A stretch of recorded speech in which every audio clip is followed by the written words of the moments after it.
Voilà, bonsoir tout le monde et nous sommes à notre dernière soutenance du jour, la cinquième, et nous avons le plaisir d'accueillir M. Sorel Déhonnette, qui est étudiant en master de droit public et sciences politiques. Il va nous entretenir sur le sujet suivant, analyse du système pénal haïtien sous l'angle de sa capacité à lutter contre la corruption de 2014 à 2024. Le jury est ainsi composé, votre serviteur, le docteur Christophe Providence, avec nous son directeur, docteur Levenson Jean-Louis, et notre rapporteur, madame docteur Kyria Despinos. Sorel, tu as 10 minutes pour faire ta présentation. Merci, honorable président, de m'avoir accordé la parole en cette circonstance. Monsieur le Président, s'il me permettrait au sein même de mon exposé de saluer et de remercier votre auguste personne, qu'il me convient tout aussi bien de saluer et de remercier mon directeur de mémoire, monsieur le docteur Levenson Jean-Louis, et la docteure Kyria Despinos, qui vous rejoignent pour rendre possible la présentation de ce travail de recherche. En effet, monsieur le président, distingué membre du jury, le sujet que nous avons l'honneur de soumettre à votre sanction s'intitule « Analyse du système pénal haïtien sous l'angle de sa capacité à lutter contre la corruption 2014-2024 ». Et pour la présentation de ce travail de recherche, nous allons articuler notre exposé en 4 grands points. La problématique, la méthodologie, la présentation des résultats et la conclusion. Monsieur le Président, distingué membre du jury, chère assistance, la corruption est un phénomène mondial, ancien et systémique qui sape le fondement de l'état de droit, entrave le développement économique et engendre des inégalités sociales. En Haïti, elle est endémique et structurelle, affectant toutes les institutions publiques. Depuis un certain temps, Monsieur le Président, la question de corruption est à l'ordre du jour à travers les médias, dans les débats et dans tous les rouages de l'administration publique. À longueur de journée, on assiste à des scènes de scandales de corruption impliquant les grands commis de l'État au niveau de l'exécutif, du législatif et même au niveau du système judiciaire.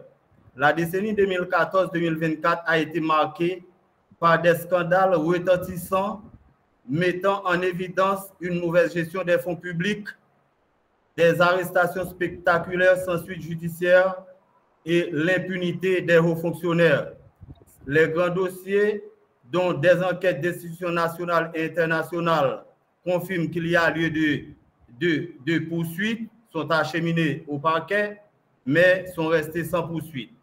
Au niveau du département du Sud-Est, le Conseil supérieur du pouvoir judiciaire a écarté bon nombre de magistrats et le dossier reste sans poursuite et sans sanction. L'absence quasi systématique de condamnation dans les affaires de grande envergure en Haïti soulève de grandes préoccupations et de grands doutes sur la capacité du système pénal haïtien à lutter contre la corruption. L'évidence de ce constat nous amène à nous interroger en ce sens. Dans quelle mesure le système pénal haïtien a-t-il été capable de lutter contre la corruption entre 2014 et 2024? Pour tenter de répondre à cette question, Monsieur le Président, nous avons évoqué comme hypothèse l'amélioration de l'efficacité du système pénal haïtien dans la lutte contre la corruption entre 2014 et 2024 a été considérablement freinée par les limites de la législation anticorruption existante et son application cohérente exacerbée par les blocages institutionnels et l'ingérence politique, ainsi que par des cas de corruption impliquant les acteurs du système pénal. Notre objectif dans le cadre de ce travail, c'est d'analyser la capacité du système pénal à lutter contre la corruption. Spécifiquement, cette recherche vise à identifier tout d'abord les mécanismes juridiques et institutionnels existants pour lutter contre la corruption, évaluer leur mise en œuvre et leur efficacité sur la période étudiée, examiner ensuite les obstacles à l'application effective des lois anticorruption et proposer enfin des pistes de solutions. Et pour concrétiser notre objectif, nous avons adopté les méthodes documentaires et analytiques qui nous permettent de puiser dans des ouvrages haïtiens et étrangers, des rapports des institutions haïtiennes et étrangères aux fins d'analyse.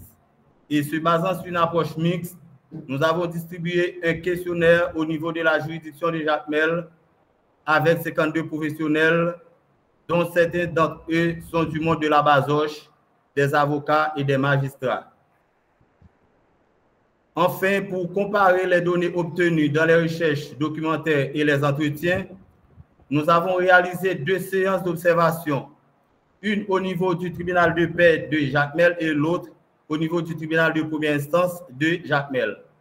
Honorable Président, distingués membres du jury, chère assistance, pour bien présenter notre travail de recherche, nous l'avons charpenté en 4 chapitres. Chaque chapitre est divisé en 3 sections et chaque section en 3 points. Le chapitre premier est consacré aux fondements théoriques et institutionnels de la lutte anticorruption en Haïti. Il présente d'abord quelques définitions des concepts clés, examine des rapports d'instances nationales et internationales, des travaux académiques en présentant la limite de ces études. Ensuite, il examine l'organisation judiciaire et structurelle du ministère de la Justice, le rôle des institutions et des enjeux de coordination. Enfin, il présente l'arsenal juridique, les réformes législatives ainsi que les conventions signées par Haïti. Le second chapitre a mis en lumière les obstacles et défis à l'efficacité du système pénal anticorruption. Il prend en compte la mauvaise gouvernance et le non-application des lois existantes par le brouillage de la procédure. Ensuite, il analyse les limites institutionnelles à la reddition de comptes. Enfin, il met l'accent sur des facteurs socioculturels et économiques qui entravent la lutte anticorruption en Haïti, notamment la corruption au sein du système judiciaire, le clientélisme politique, les loyautés communautaires et les faiblesses de la société civile à s'impliquer dans la lutte anticorruption. Le dernier chapitre dit des résultats, discussions et recommandations constituent les piliers du travail de recherche. Ce chapitre présente une analyse de la capacité du système pénal à travers l'indépendance de la justice, les ressources disponibles et les résultats obtenus. Ensuite, les facteurs internes et externes qui conditionnent le fonctionnement du système pénal haïtien. Enfin, des recommandations sont faites et des pistes de réforme proposées. Sur l'indépendance de la justice, 59% des répondants dans l'enquête de terrain avouent avec conviction que le pouvoir politique influence grandement le traitement des dossiers. Ce chiffre écrasant suggère que, pour une écrasante majorité des répondants, l'idée d'une justice ou d'une administration libre de toute ingérence politique est lointaine, voire inexistante. Cette perception peut être le symptôme de plusieurs problèmes systémiques, notamment la corruption, le clientélisme ou simplement un manque de transparence et de redevabilité. Les réponses peu indépendantes par 21% des interviewés et moyennement indépendants par 9% des répondants renforcent cette tendance. Cette persistance des répondants confirme la composante de l'hypothèse que l'efficacité du système pénal haïtien est due, l'inefficacité du système pénal haïtien est due à des blocages institutionnels causés par l'ingérence politique dans les dossiers de corruption. Sur le nombre de dossiers de corruption traités chaque année entre 2014 et 2024, sur le nombre de 82,7% des répondants ont déclaré qu'il n'y a aucun dossier de corruption qui soit poursuivi au niveau du département du Sud-Est entre 2014 et 2024. Sur le nombre de dossiers de corruption traités pendant la décennie, 50% des interviewés ont répondu aucune. 17,3% disent peut-être un à toi. La qualité des répondants, constituant de 16 juges et 11 avocats, vu leur attachement à la justice, on peut conclure qu'effectivement, il n'y a pas d'affaire de corruption qui fait l'objet de poursuites judiciaires dans la juridiction de Jacmel. Ces deux types de questions permettent de conclure et de confirmer que la lutte contre la corruption a été freinée par les limites de la législation haïtienne à contourner le cercle vicieux de la corruption afin d'être appliquée de manière cohérente. Sur l'institution la plus impliquée dans la lutte anticorruption, 84,6% des répondants choisissent l'ULCC. Et à une autre question, à savoir l'institution la plus corrompue, 51,9% des interviewés disent que c'est le tribunal avant l'ONA et la DGI. En confrontant ces deux séries de réponses à ces deux questions complémentaires, la perception des répondants montre péremptoirement que la corruption à l'intérieur du système judiciaire constitue une entrave majeure à la lutte anticorruption. Étant donné le rôle de l'ILCC est de rechercher, enquêter sur les actes de corruption et produire des rapports, il fallait une justice prête à affronter les infracteurs à travers une procédure bien claire pour lutter contre la corruption.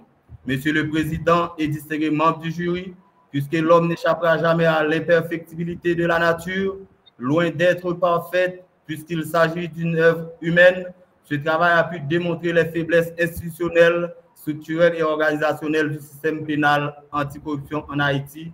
Il permet de contribuer à la littérature scientifique en sciences politiques sur les impacts de l'ingérence politique sur les autres pouvoirs dans un État démocratique.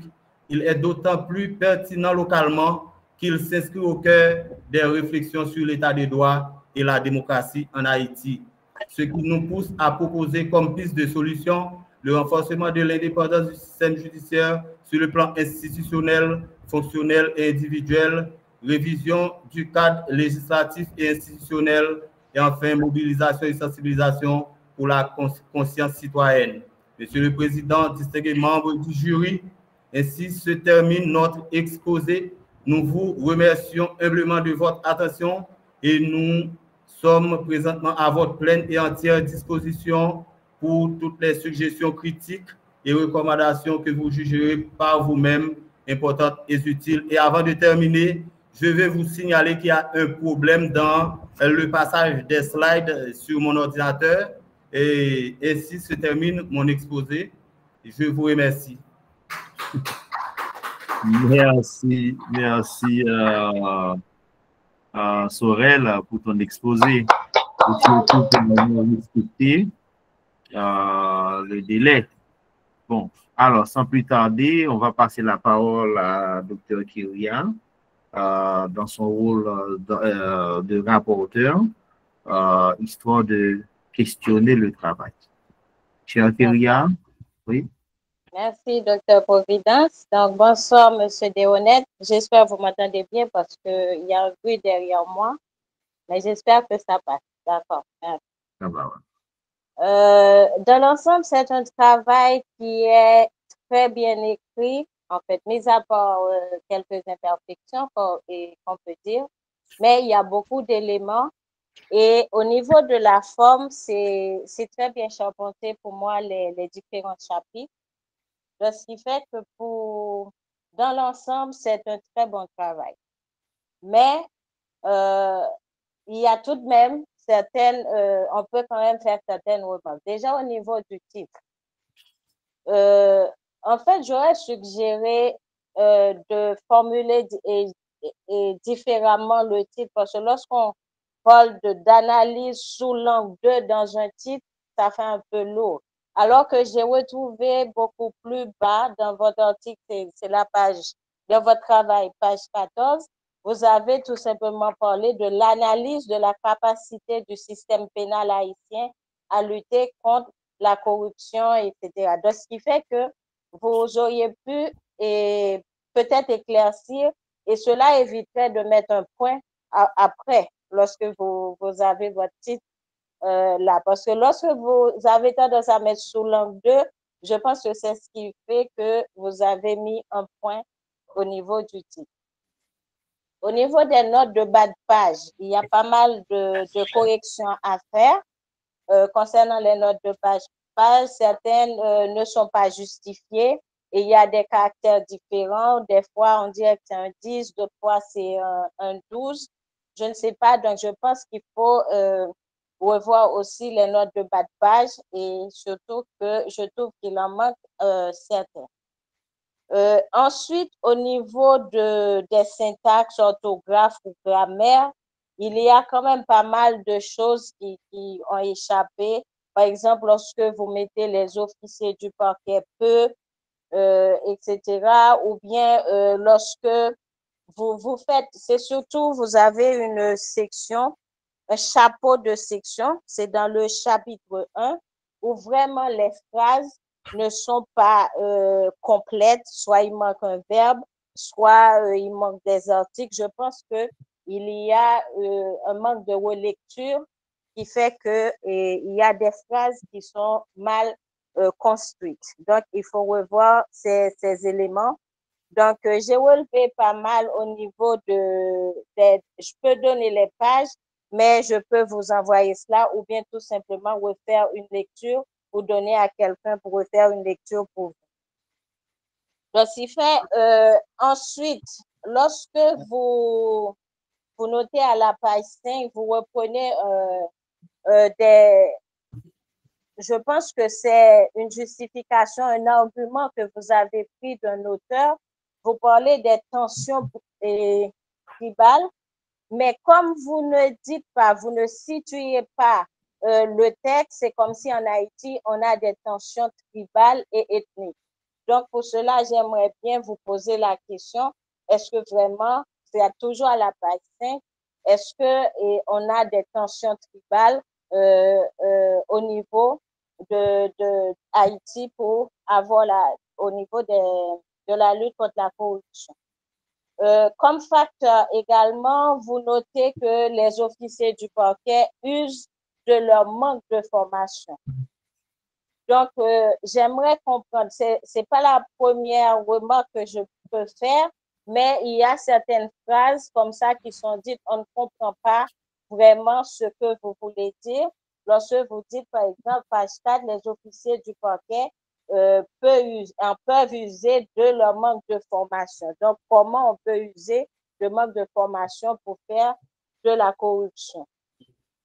Et de même, à la page 6, vous parlez de l'amélioration de l'efficacité du système pénal qui est freinée par des limites et l'application cohérente de la loi. Donc, comment l'application cohérente d'une loi peut être une limite à améliorer dans l'amélioration de l'efficacité de la loi. Donc, si fait, c'est page 6 que vous pouvez retrouver ces genres d'éléments. Ce sont des exemples que je prends pour vous montrer que votre argumentation est bien charpentée, mais parfois, dans la rédaction, vous amenez des choses qui sont contraires donc à ce que vous voulez dire. Donc, vous avez cité tous les textes, vous avez cité les institutions qui sont en cause, mais par contre, je voudrais savoir pourquoi vous ne parlez pas de la CNMP. Est-ce que la CNMP n'intervient pas dans la lutte contre la corruption? Quel est son rôle? Est-ce qu'à un niveau ou autre, la CNMP n'intervient pas? Ça, c'est une question que j'aimerais que vous répondiez. Après, vous avez parlé aussi dans l'ensemble et même en conclusion, vous parlez du renforcement de l'indépendance judiciaire.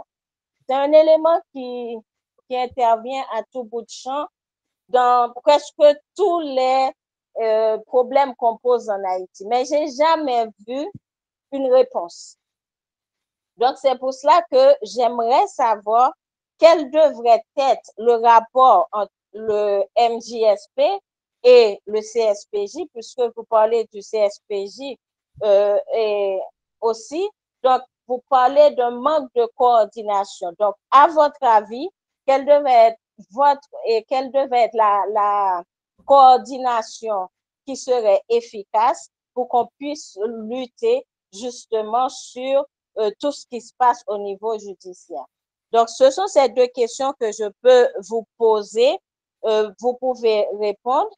Mais d'autres remarques que je peux faire également, c'est concernant un titre, vous parlez de l'arsenal juridique. Vous parlez de l'arsenal juridique dans une section comme un élément qui viendra comme une subdivision. Et après, on a l'arsenal juridique en section 3 également.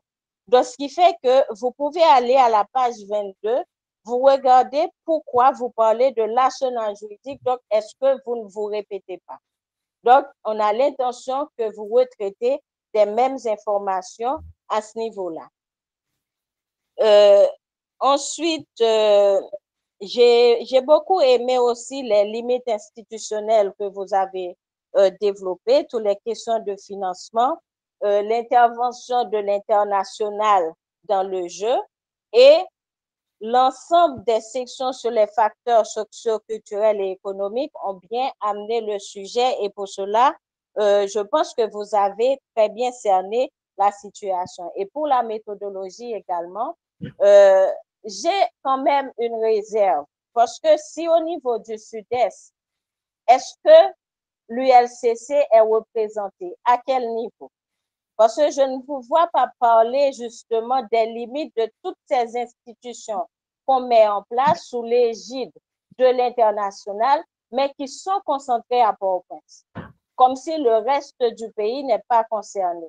Et c'est dans ce cas-là qu'on peut parler d'une corruption qui continue à se faire, peut-être à moins d'échelle, mais au niveau des provinces, mais je n'ai pas vu que vous soulignez cela. C'est-à-dire, vous parlez des mesures de corruption dans le Sud-Est, vous dites, d'ailleurs, vous apportez la réponse pour dire que la capacité, elle est faible. Mais vous ne soulignez pas comment on peut remédier au fait que ces institutions sont concentrées seulement à Port-au-Prince. Donc, je pense que sur le fond, c'est un très bon travail qui a bien cerné donc, les questions de corruption, qui a bien vu et les textes de loi concernant la lutte contre la corruption, qui voit un peu les faiblesses, comme vous dites, les forces, et vous avez fait des propositions, mais dans vos propositions, j'aimerais tout simplement que vous allez un petit peu plus loin, par exemple, juste pour le premier, me dire qu'est-ce que vous proposez pour renforcer l'indépendance judiciaire. Ouais. Merci, Kyria, pour ce travail. Alors, j'en profite parce que après on va passer la parole à ton directeur Sorel et je te vois prendre des notes, c'est tant mieux parce que en plus de l'enregistrement, eh bien, tes notes vont pouvoir te servir afin de retravailler ton texte, de l'améliorer. Alors, oui, alors vraiment encore, je m'inscris tout entièrement dans les remarques. Je partage les remarques de Kyria. Effectivement, il y a un effort, même si on reconnaît la qualité du travail. Il y a un effort à faire. Alors, moi, j'attire ton attention sur le canevas de l'IUS, sur ce qu'on appelle le style bibliographique qu'on a retenu. C'est le style APA. Il ne faut pas commencer et t'arrêter en chemin. Quand on applique une règle, c'est jusqu'au bout qu'il faut l'appliquer. Donc, je t'invite à vraiment revoir ces aspects-là, que ce soit les citations et ta bibliographie, en appliquant à la lettre les exigences du style APA. D'accord? Pas autre chose. Pourquoi? Parce que tu as malheureusement des références incomplètes. Hein? Et quand tu mets des références incomplètes, ça veut dire que tu lances un défi à ton lecteur. C'est au lecteur d'aller chercher, mais non, ce n'est pas le job de ton lecteur. C'est à toi de fournir tous les éléments, hein? Et non au lecteur d'aller chercher. Tu m'as donné cette impression-là, même si On parle vraiment d'éléments que tu dois avoir et que tu as jugé bon de garder pour toi. Je ne sais pas si en tout cas, ce n'est pas intelligent du tout de garder des éléments pour toi.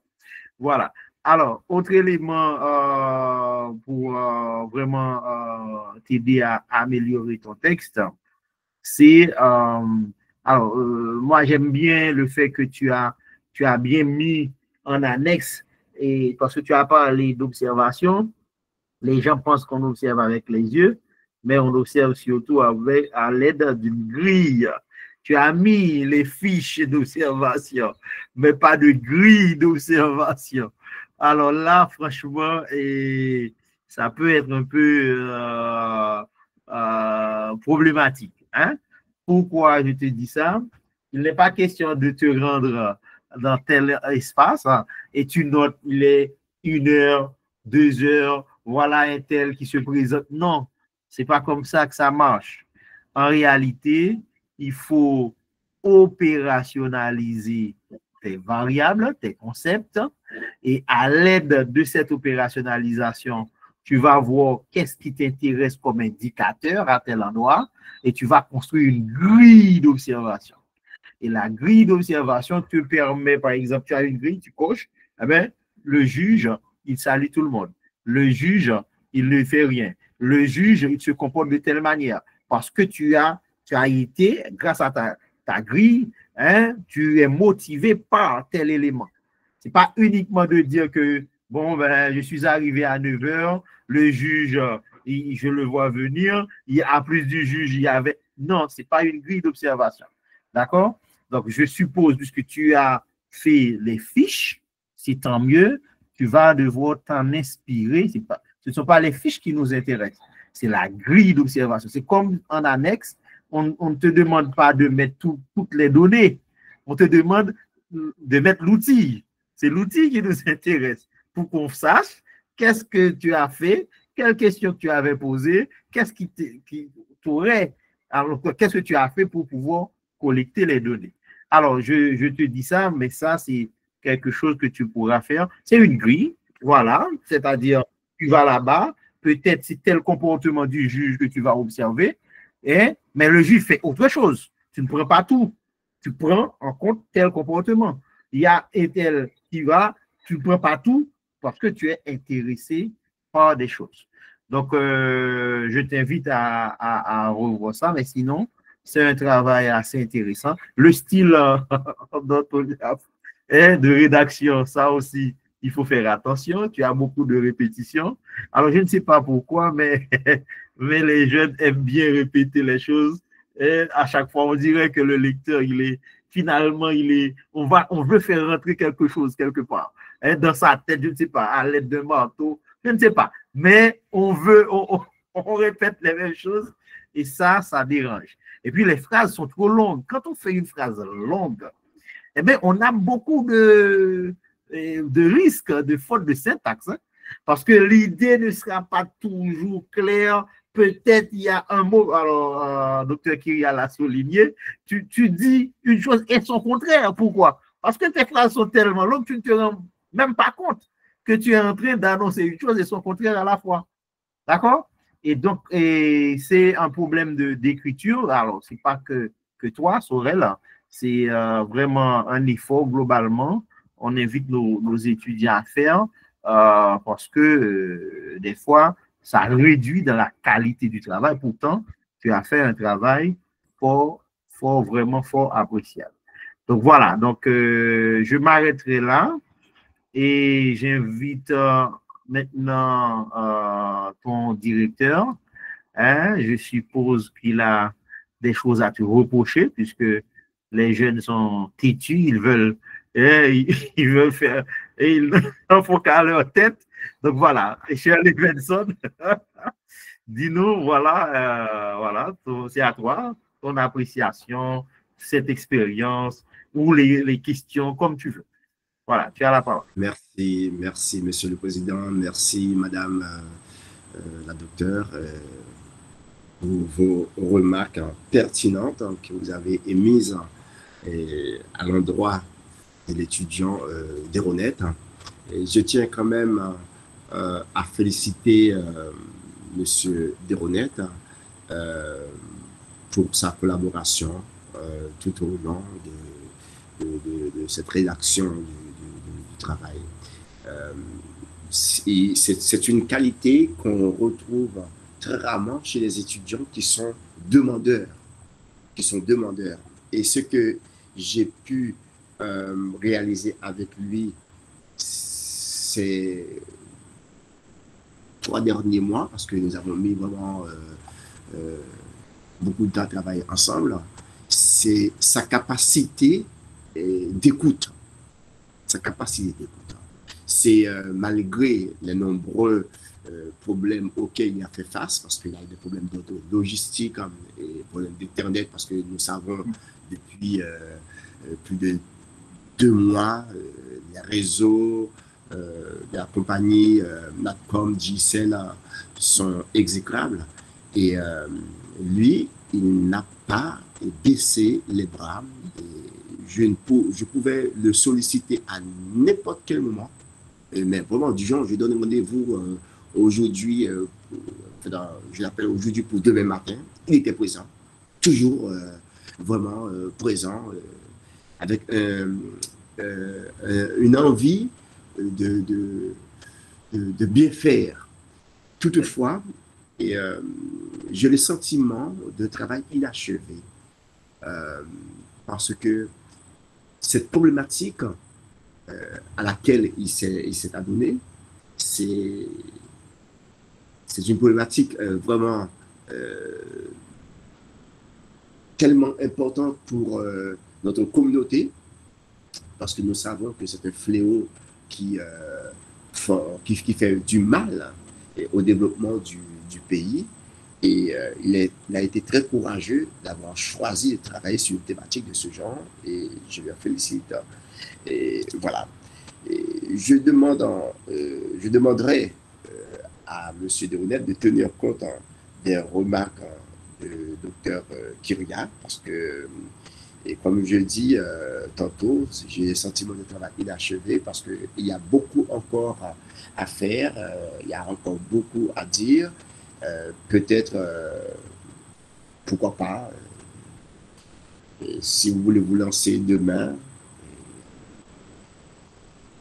vers le projet de thèse, peut-être que c'est un sujet que vous pouvez encore consacrer du temps à le travailler. Donc, je n'ai pas de questions directes, sinon de vous demander, est-ce que, parce que je vous avais fait quelques recommandations, et à savoir de réaliser une rencontre avec certains professionnels du métier, des juges, des avocats, etc. Et je vous avais demandé de faire vraiment une rencontre sous forme de table ronde pour essayer de comprendre les faiblesses de votre travail, parce que c'est tellement important. Je ne sais pas si vous êtes parvenu à le faire, parce que c'est votre travail. Les recommandations ne sont pas des ordres, c'est juste des recommandations. Donc, voilà la seule question que j'ai pour vous, monsieur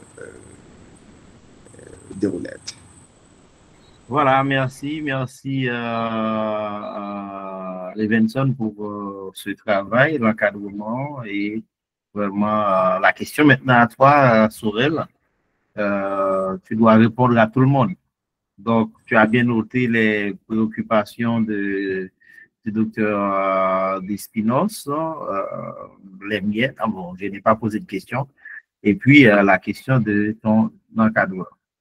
Voilà, tu as la parole. Merci, honorable président, de m'avoir accordé la parole à nouveau. Alors, je vais commencer à remercier Madame Kyria Despinos, docteur Kyria, pour la qualité de ses remarques et les questions pertinentes qui vont m'aider à améliorer la qualité de mon travail de recherche. Alors, sur le titre du travail, c'est bien analyse du système pénal haïtien, mais seulement sur l'angle de sa capacité à lutter contre la corruption. Alors, je pense que si je dois reformuler, je le ferai, mais de toute manière, j'avais voulu analyser le système pénal seulement sous l'angle de sa capacité à lutter contre la corruption. Parce que le système pénal a beaucoup de soucis dans les crimes violents, dans d'autres aspects de la sécurité publique. Mais moi, je voudrais cerner seulement sa capacité à lutter contre la corruption. Et sur les notes de bas de page et encore sur les préoccupations du président du jury, le docteur Christophe Corridence, je suis conscient de ce problème-là, de ce problème de référence, et j'ai tellement de soucis avec les bibliographies. Je pense retourner au cours du professeur pour mieux maîtriser ça. Parce que je trouve beaucoup de problèmes à comprendre, à maîtriser ça. À chaque fois, je pense que je comprends, et lorsque je vais appliquer, il y a quelques erreurs. Au niveau de manque de formation des officiers du parquet, alors les officiers du parquet en Haïti sont formés à l'école de droit. À l'école de droit, on n'a pas enseigné, ainsi qu'à l'école de la magistrature, on n'a pas un cursus qui prend en compte les crimes financiers. Maintenant, les parquetiers, les magistrats assis debout, qui dirigent, qui travaillent au niveau du système judiciaire, sont formés sous l'angle civil et pénal, mais pénal non pas dans le sens de pénal anticorruption. Maintenant, un substitut commissaire du parquet ou un commissaire du gouvernement qui doit intervenir pour poursuivre des crimes financiers, il doit avoir certaines formations dans le domaine financier, dans ce domaine-là qui est le domaine de lutte contre la corruption. Donc, une formation globale qu'on donne à l'école de la magistrature ou à l'école de droit n'est pas suffisante pour un officier du parquet. Sur la CNMP, CNMP, c'est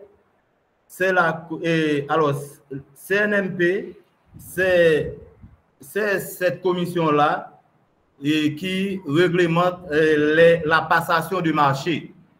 Maintenant, je voudrais avancer, je voudrais faire remarquer l'arsenal, alors les organes qui interviennent directement dans la lutte anticorruption. Les organes qui sont chargés de rechercher et de poursuivre ou de juger ou d'instruire les crimes de corruption directement. Alors, c'est pourquoi je choisis 3 parmi eux, l'ULCC, l'UCREF et la Cour supérieure des comptes et du contentieux administratif. Mais il y a tant d'autres, il y a le BAF, il y a IGF, que je n'ai pas pris en compte dans le cadre de mon travail de recherche. Et pour... Alors, Madame et Docteur Kyria a eu une question concernant l'ULCC. Est-ce que l'ULCC intervient dans le Sud-Est? L'ULCC n'a pas de bureau directement dans le Sud-Est. Le Sud-Est dépend du bureau des NIP. Le Sud-Est dépend du bureau des NIP, mais l'ULCC intervient sur tout le territoire national. Maintenant, il n'est pas à s'excuser s'il y a des actes de corruption qui sont restés impunis. Ce n'est pas parce que l'ULCC n'est pas là sur le terrain. Par exemple, je cite dans mon travail ce qui se passait dans la juridiction de Jacmel. Des membres de la magistrature assise et debout ont été écartés du système pour cause de corruption. Et on a dit ça à haute et intelligible voix. Mais ces personnes sont chez eux, ces personnes sont chez elles et il n'y a aucune poursuite qui s'est engagée contre elles. Maintenant, ce n'est pas la faute de l'ULCC, parce que l'ULCC est là pour rechercher, pour enquêter et pour soumettre des rapports au parquet. Maintenant, après avoir reçu les rapports, le parquet doit être en mesure de poursuivre et de mettre l'action publique en mouvement contre quiconque aura été soupçonné d'actes de corruption. Il y a tant d'autres questions. Et qu'est-ce que vous proposez pour renforcer l'indépendance judiciaire? Alors, pour renforcer l'indépendance judiciaire, dans le cadre de notre travail, nous avons proposé renforcement sur le plan institutionnel. Parce que l'ULCC, comment vous comprenez l'ULCC, qui est une institution qui travaille avec le parquet, qui est là comme étant police judiciaire, OPC, officier de police judiciaire, ils font les mêmes travail, mais sous tutelle du ministère de l'économie et des finances. Maintenant, il y a un problème là. Il y a un problème. Le problème, c'est qu'il y a une confusion dans la coordination de la lutte anticorruption.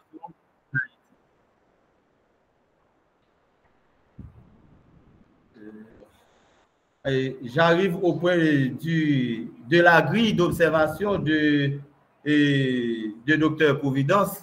Effectivement, Dr Providence, j'ai eu un questionnaire pour aller mener les observations et j'ai construit ce qu'on appelle des verbatims. Mais pour ne pas mettre autant de pages en annexe, je laisse quelques parties de ça. Mais je n'ai pas eu une grille proprement dit.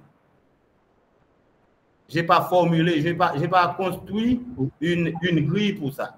Ouais, mais tu ne peux pas avoir un questionnaire pour observer. Ok, si je dois faire quelque chose, je le ferai. Et concernant la table ronde que mon directeur de mémoire m'avait proposée, il y avait des soucis d'Internet au moment de la rédaction. J'ai déjà choisi le modérateur pour la table de concertation, si je peux citer M. Eberlahat, mon ami, et qui m'avait conseillé quelques personnalités que je dois inviter. Mais lorsque j'ai reçu une note de l'administration que je devais déposer et dans un laps de temps, je laisse tomber pour pouvoir concentrer sur les recommandations de mon encadreur. Alors, s'il y a quelques questions que je n'ai pas pris en compte, je vous demande humblement de me rappeler parce que les questions ont été posées de manière rapide et moi, je suis vraiment âgé et peut-être quelque chose m'échappe. Bon, alors, Sorel, oui. Tu ne peux pas t'excuser en prétextant que l'administration t'a indiqué, non, dès le premier jour, on dit à tout le monde, voici les règles du jeu, voici les délais. Donc, tu ne peux pas dire que c'est pendant que ton directeur te demande de faire quelque chose, c'est à ce moment-là l'administration te dit il faut déposer. Non, ça ne marche pas comme ça. D'accord? Donc, il ne faut pas donner l'impression aux gens qu'on est en train Si vous permettez la parole, Monsieur le Président. Oui, vas-y, oui. Alors, dans votre premier coup, vous parlez de l'intervalle 16 août environ.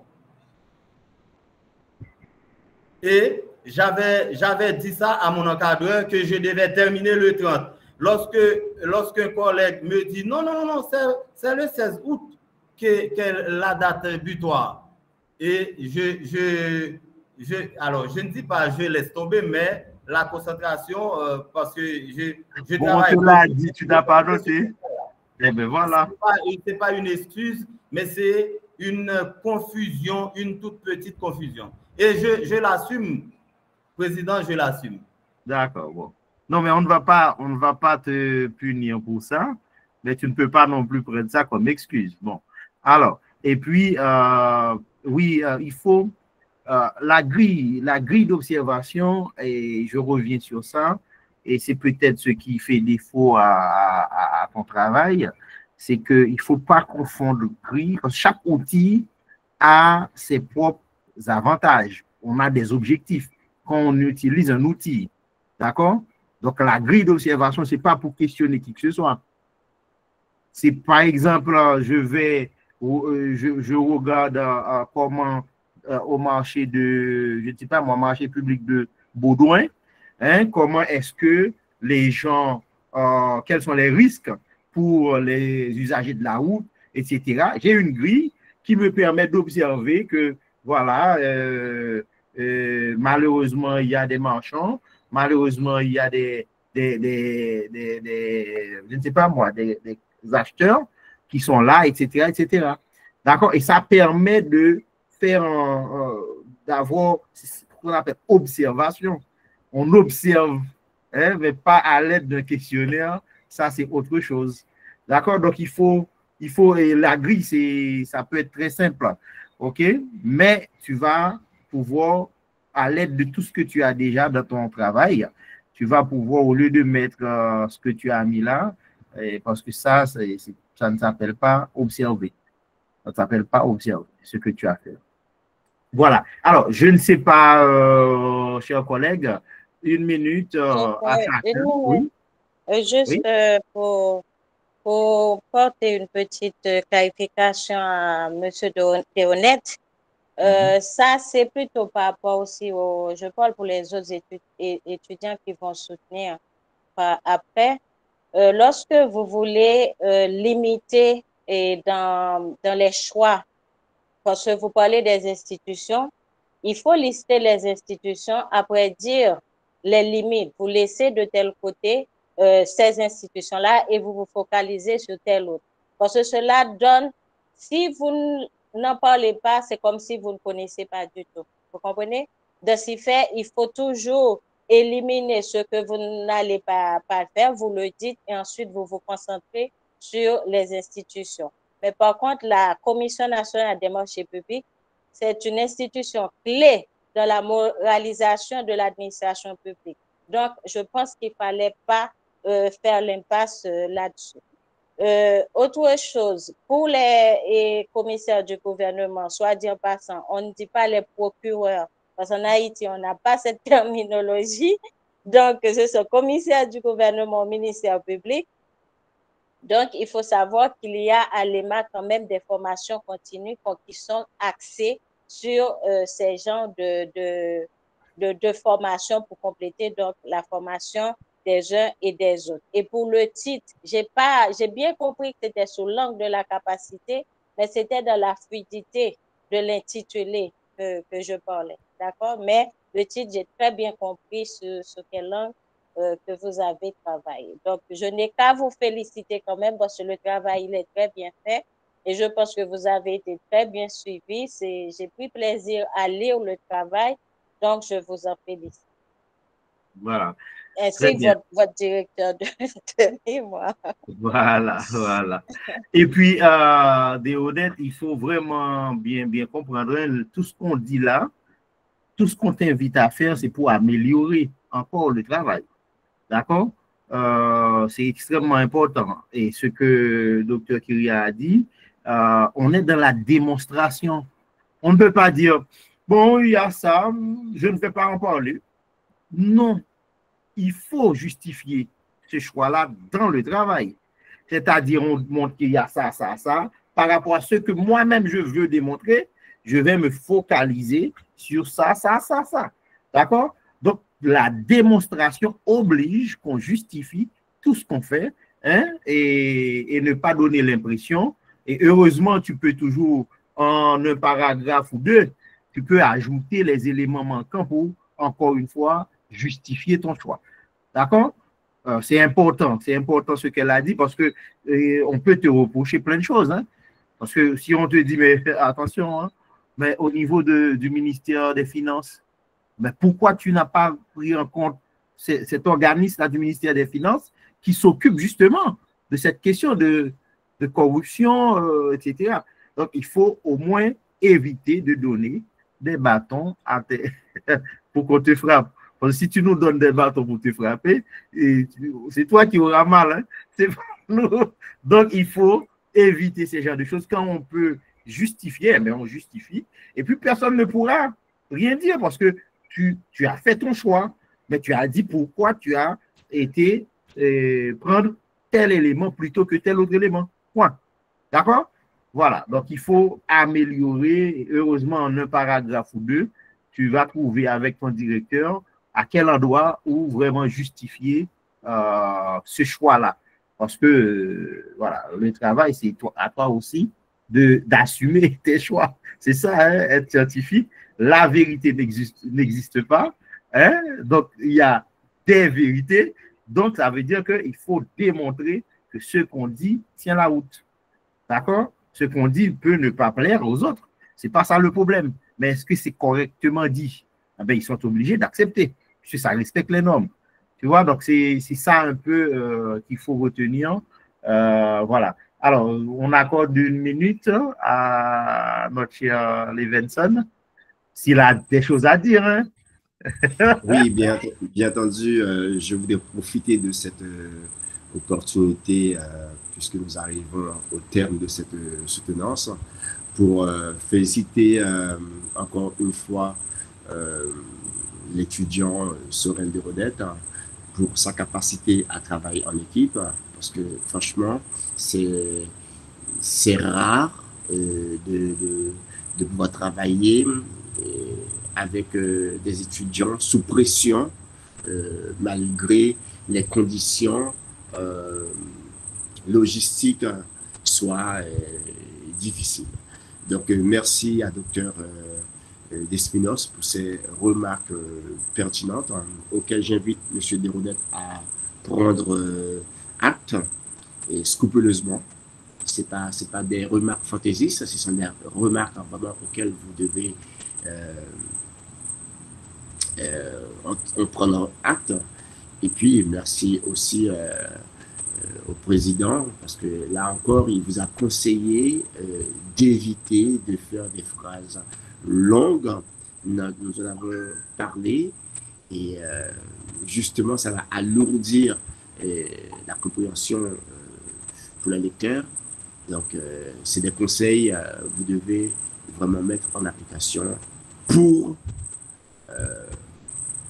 permettre à votre travail et encore d'être plus efficient en quelque sorte. Merci, Monsieur le Président. Voilà, voilà. Eh bien, Sorel, tu as 1 minute. On t'écoute. Qu'est-ce que tu as à nous dire? Rien du tout. Alors, je vous remercie, honorable président du jury, et je remercie Dr. Kyria Despinos et mon directeur de mémoire, Dr. Levinson Jean-Louis, qui devient un ami, un encadreur solide, exigeant, et j'aime ça, et qui m'aide à travailler sous pression. Alors, mieux vaut tard que jamais, honorable président, j'ai avec moi ma famille, ma femme, ma jolie petite fille et mes 2 garçons, mes collègues du cabinet Optimus Orfim, les membres du BACOP juridique et les membres de mon parti politique qui est Élan démocratique pour la majorité qui sont avec moi. Je les salue tous. Et mon ami Jean Housson qui m'aide beaucoup dans le cadre de ce travail. Alors, je vous remercie, honorable président, Dr. Levinson, mon encadreur. Je vous en saurai gré. Merci, merci, Dr. Kyria. Merci. Voilà, voilà. Alors, ainsi s'achève cette dernière soutenance. Bravo encore à Sorel. Et j'attire l'attention du public que demain, nous aurons une nouvelle journée de soutenance, 5 autres soutenances, et ça va durer jusqu'au 8 septembre. Voilà. Bonne soirée à tout le monde. 8 ou 13, directeur. C'est jusqu'au 8. 8 ou 13. 8, ok, merci. C'est jusqu'au 8 puisque les dernières soutenances sont programmées pour le 8. Voilà. Bonne soirée tout le monde. Merci encore, chers collègues, vraiment, et bon boulot. Et puis, on ne lâche rien. Voilà. Bonne soirée tout le monde.